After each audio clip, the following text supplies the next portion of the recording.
भारत निवडणूक आयोगाच्या निर्देशानुसार देशभर विशेष संक्षिप्त पुनरीक्षण अर्थात SIR मोहीम सुरू आहे. या मोहिमेअंतर्गत 30 जून ते 29 जुलै 2026 या कालावधीत बूथ लेव्हल ऑफिसर घर भेटी देऊन मतदारांची माहिती पडताळत आहेत. प्रत्येक मतदारानं BLOंकडे आवश्यक कागदपत्र सादर करून एन्युमरेशन फॉर्म भरून द्यावा असं आवाहन प्रशासनाच्या वतीनं करण्यात आलंय. कोल्हापूर उत्तर विधानसभा मतदारसंघात एकूण 3,05,426 मतदार आहेत. त्यापैकी 2,14,776 मतदारांचं मॅपिंग पूर्ण झालंय. सुमारे 90,650 मतदारांचे मॅपिंग अद्याप बाकी आहे. तर 31,019 मतदारांच्या नोंदीमध्ये विविध प्रकारच्या त्रुटी आढळून आल्यात. या त्रुटी वेळेत दूर झाल्यास पुढील सुनावण्यांची संख्या मोठ्या प्रमाणात कमी होईल, असं तहसीलदार तेजस्विनी पाटील यांनी सांगितलं. ज्या मतदारांचं मॅपिंग झालेलं नाही किंवा ज्यांच्या नोंदींमध्ये त्रुटी आहेत, अशा मतदारांनी वेळेत एन्युमरेशन फॉर्म भरून दिला नाही तर त्यांची नावं प्रारूप मतदार यादीत समाविष्ट होणार नाहीत. त्यामुळं प्रत्येक पात्र मतदारानं स्वतःची माहिती अचूकपणे सादर करून मतदार यादीत नाव कायम राहील याची खात्री करावी, असंही त्यांनी स्पष्ट केलं. या विशेष पुनरीक्षण कार्यक्रमानुसार 5 ऑगस्ट 2026 रोजी प्रारूप मतदार यादी प्रसिद्ध केली जाणार आहे. त्यानंतर 5 ऑगस्ट ते 4 सप्टेंबर या कालावधीत दावे आणि हरकती स्वीकारल्या जातील.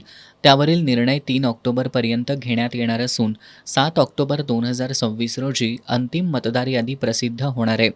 लोकशाही प्रक्रियेत प्रत्येक पात्र मतदाराचा सहभाग महत्त्वाचा असल्यानं नागरिकांनी BLO, पर्यवेक्षक आणि निवडणूक प्रशासनाला पूर्ण सहकार्य करावं असं आवाहन महसूल उपजिल्हाधिकारी संपत खिल्लारी यांनी केलंय.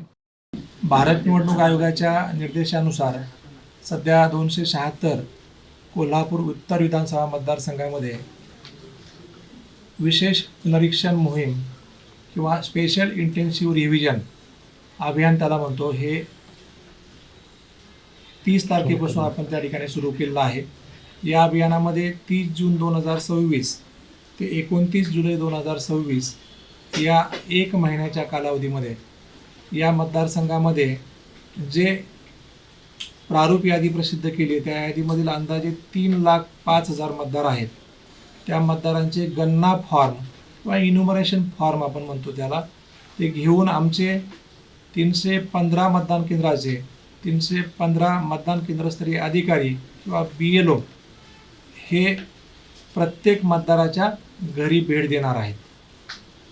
त्या ठिकाणी हा गणना फॉर्म जमा केल्यानंतर त्यावरची माहिती भरून त्या गणना फॉर्मवरील सर्व मजकूर आपला बरोबर आहे याची खात्री करून आपला अलीकडच्या काळातलं एक अत्यंत चांगला फोटो, पासपोर्ट साईज फोटो त्या BLOंना किंवा त्या फॉर्मवर चिटकून तो फॉर्म आमच्या BLO यांना द्यावायचा आहे आणि त्याची पोच घ्यायची आहे.